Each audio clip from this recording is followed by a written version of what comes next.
పెళ్ళైనా పండగైనా వేడుక ఏదైనా పట్టు చీరల ప్రత్యేక వేదిక వారాహి సిల్క్స్. జయశీల గారు నమస్తే. నమస్తే అండి. సో ఇప్పటికి ఏంటంటే నేను మొన్న ఇంటికి వెళ్ళినప్పుడు లోపలికి వెళ్ళగానే ఈటీవీ సినిమాలో చట్టానికి కళ్ళు లేవు సినిమా వస్తుంది. నేను వెళ్ళేసరికి కరెక్ట్ గా మీరు మన కన్నడ ప్రభాకర్ గారు విలన్ క్యారెక్టర్, మీరు ఆయనకి PA personal something A to Z phone లో మాట్లాడుతూ ఉంటాడు. ఆయన చాలా ఇరిటేషన్ గా ఉన్నాడు అసలుకి. అయినా కానీ మీరు ఇలా అన్నో అలా అన్నో ఆయన అసలుకి శృంగారంలో ముంచి లేపుతున్నారు ఆయన్ని. నేను చూసి ఏంటి ఏమైనా మిస్ అయ్యాను నేను, ఎవరేమా ఆమె కదా, జయశీల గారే కదా ఈమా అని కొన్ని వీడియోలు కొన్ని ఇమేజెస్ చూసిన తర్వాత ఇప్పటికి మీ ఫేస్ అయితే అలానే ఉంది, కొంచెం లావ్ అయ్యారు కానీ మీరు, వయసు పెరుగుతుంది. అవును, కొంచెం ఎక్స్ప్రెషన్స్ ఒక 2-3 ఇవ్వగలరా కన్నడ ప్రభాకర్ గారు ప్లీజ్?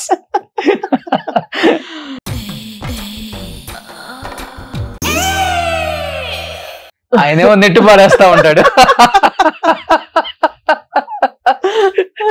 ఆయనేమో నెట్టు పారేస్తా ఉన్నారు, మీరు అయినా గానీ వదిలేదే లేదు. మీరు ఆ హ్యాండ్ టచ్ చేయటం, లేకపోతే ఆయన చెస్ట్ మీద టచ్ చేయటం, ఇలా రొమాన్స్ అసలుకి వదలట్లేదు మీరు. ఆ ఎక్స్ప్రెషన్స్ కి అయితే నేను ఫిదా అయిపోయా ఫస్ట్. అదొకటిను. రామబాణంలో కూడా అంతే. రామబాణంలో ఎంఎస్ రెడ్డి గారు ఒక 21 డ్రెస్సెస్ కుట్టించుంటారు. మోహన్ బాబుకు నాకు అందరికి కాంబినేషన్ క్యారెక్టర్ అది. ఇంకా ఈ చట్టానికి కళ్ళు లేదు అంటే ఇంకా డబల్ అది. అవునా? రొమాన్స్. దాంట్లో ఎలా ఉంటాయి ఎక్స్ప్రెషన్స్?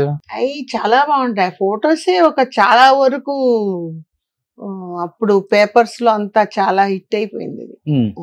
మోహన్ బాబు ఆ రోజు మోహన్ బాబు రాంబాణంలో శోభన్ బాబు గారు ఉన్నారు, జయప్రద గారు ఉన్నారు, కృష్ణ గారు ఉన్నారు.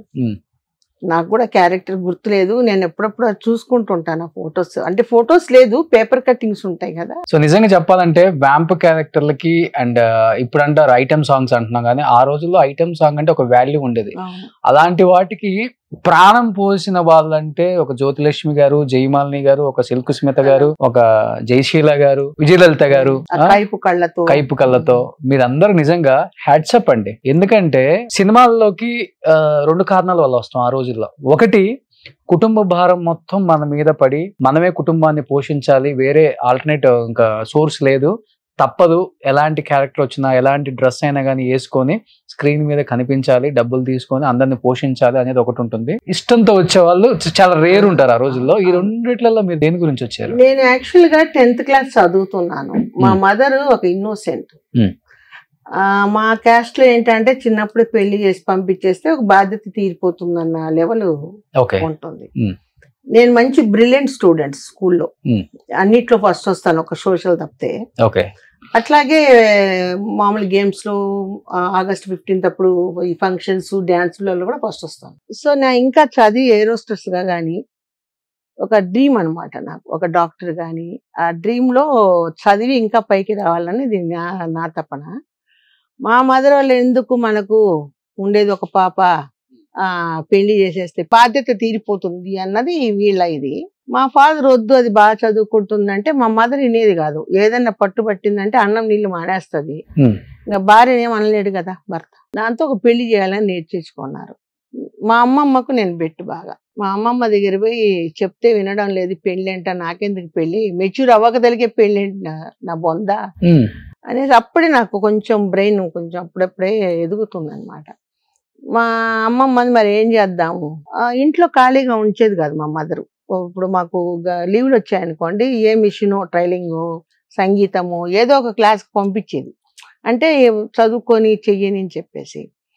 ఇదంతా కలిసి మరి ఏం చేయమంటావు అమ్మమ్మ అంటే, అది ఉంటే బలవంతంగానే చేస్తుంది, నీకు చదువుకున్నావు, అన్ని విద్యలు వచ్చు, నువ్వు ఏదైనా కావాలంటే కొద్ది రోజులు వెళ్ళిపో, మన ఆఫీస్ అక్కడ ఉంది కదా చెన్నైలో ఆఫీస్ ఉంటే మా నాన్నకు తెలిస్తే చంపేస్తాడు అక్కడే మందు పెట్టేసి. ఎందుకంటే ఉండేది ఒక పాపని, 5 మంది మగపిల్లలు, మా బ్రదర్స్.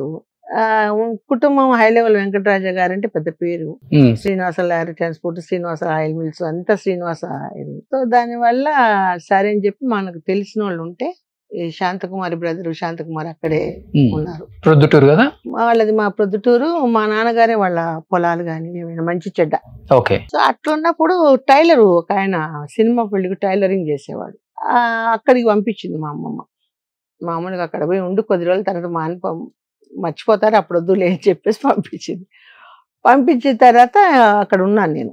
ఉన్న తర్వాత ఉంటారు కదా పక్కన ఉండే ఏరియా ఎలాంటిదంటే అంతా సినిమా వాళ్ళే, జూనియర్ ఆర్టిస్టులు, తర్వాత ఈ పద్మనాభం గారు అంతా అక్కడక్కడే ఉన్నారు, మిక్కిలేని గారు అందరూ.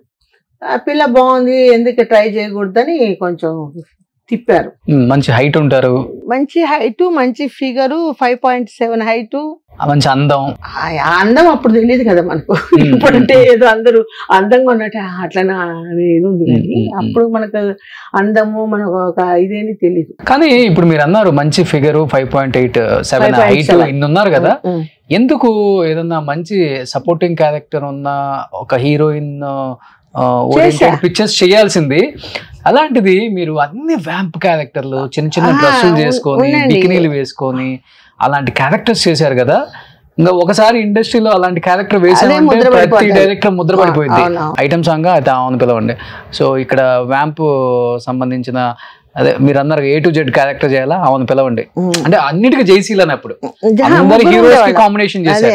ముగ్గురు ఉండేవాళ్ళం. ఎవరంటే నేను, కల్పనారాయ్ కామెడీ, మన మానశ్రీ వాళ్ళ చిన్నమ్ముండే చంద్రలేఖ. ఓకే. నేను లేకపోతే చంద్రలేఖ కల్పనారాయ్, ఇట్లా మా ముగ్గురి మీదనే ఉండేది అప్పుడు. అప్పుడు ఇంత పోటీలు లేవు, చేస్తే మేము ముగ్గురమే చేయాలి అది. ఓకే. తర్వాత శ్రీకృష్ణ గారు వచ్చారు. ఆమె రావడం మామూలుగా చిన్న వేషాలు వేస్తూ టక్కున వండి చక్రం అని ఒక మలయాళం పిక్చర్ హిట్ అయ్యేటప్పటికి ఆమె డాన్సర్ గా పికప్ అయిపోయింది.